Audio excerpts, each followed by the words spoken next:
Good morning, I am Sebastian, and today I'm going to talk about the death of the ego. It's a real powerful, impactful title, because most of us think about the ego being the part of us that exemplifies the me. We got the subjective, the I am. I think that's more the spiritual self, the person who is observing life, observing your life, the overseer. And you have the me, the objective self. That is more of the ego. It's what we project out on other people.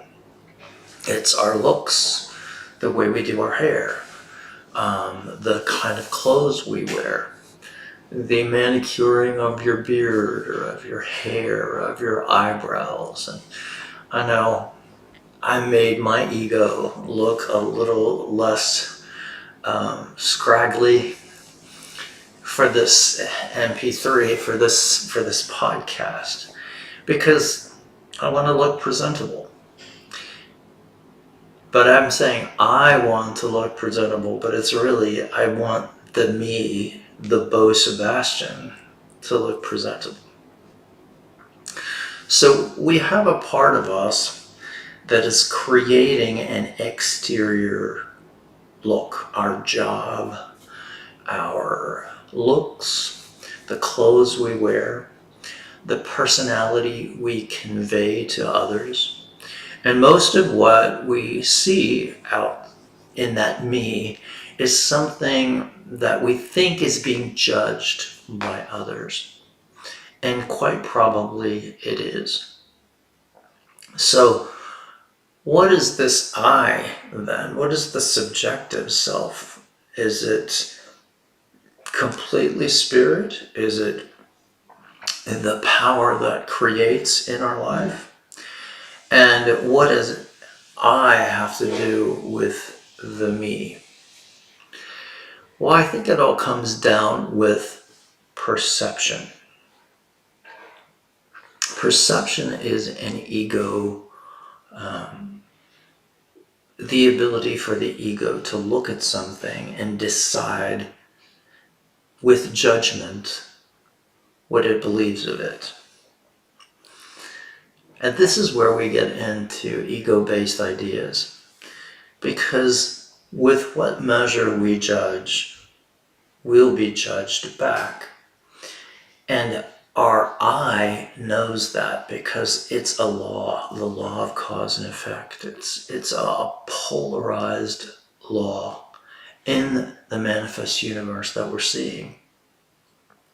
So most of us go the entire day judging things, judging people, judging ourselves.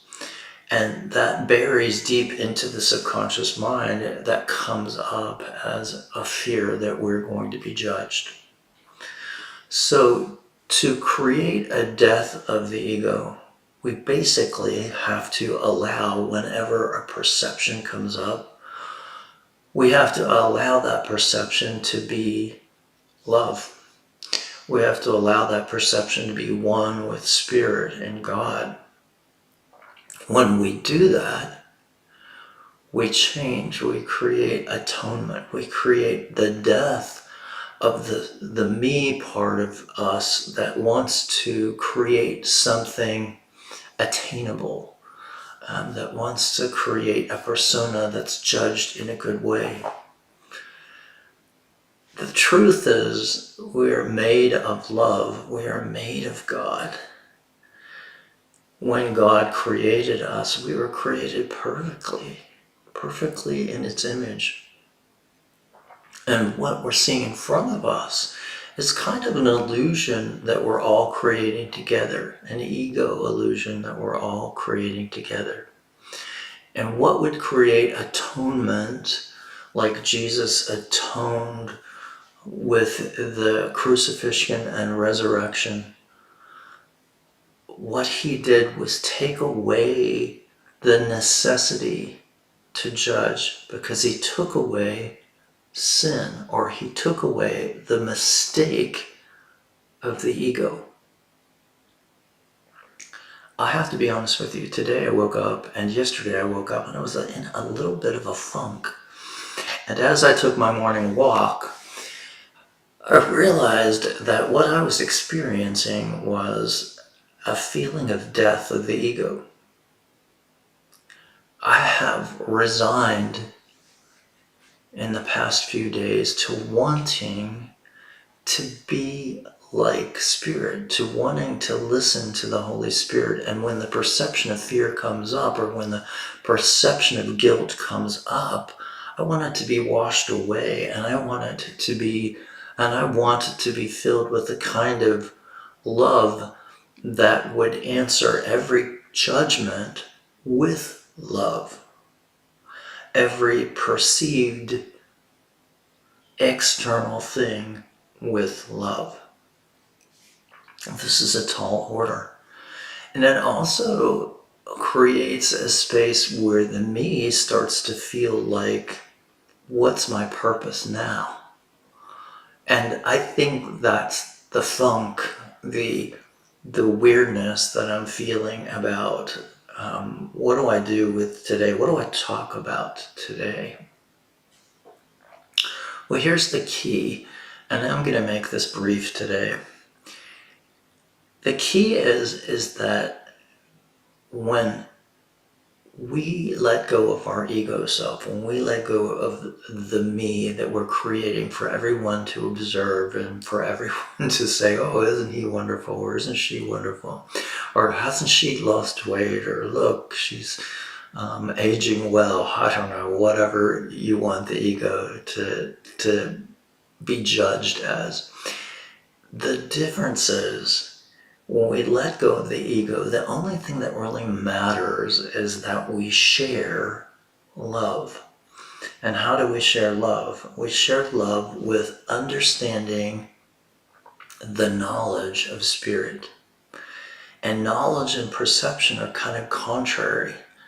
Knowledge doesn't change. Perception can change.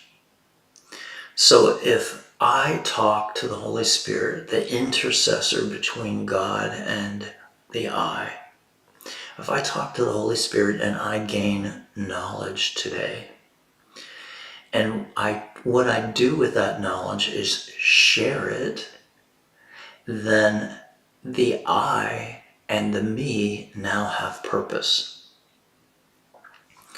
So the purpose for your life today, no matter what you're doing, what your job is, how old you are, what your family relationship is to answer the question, what would love do today?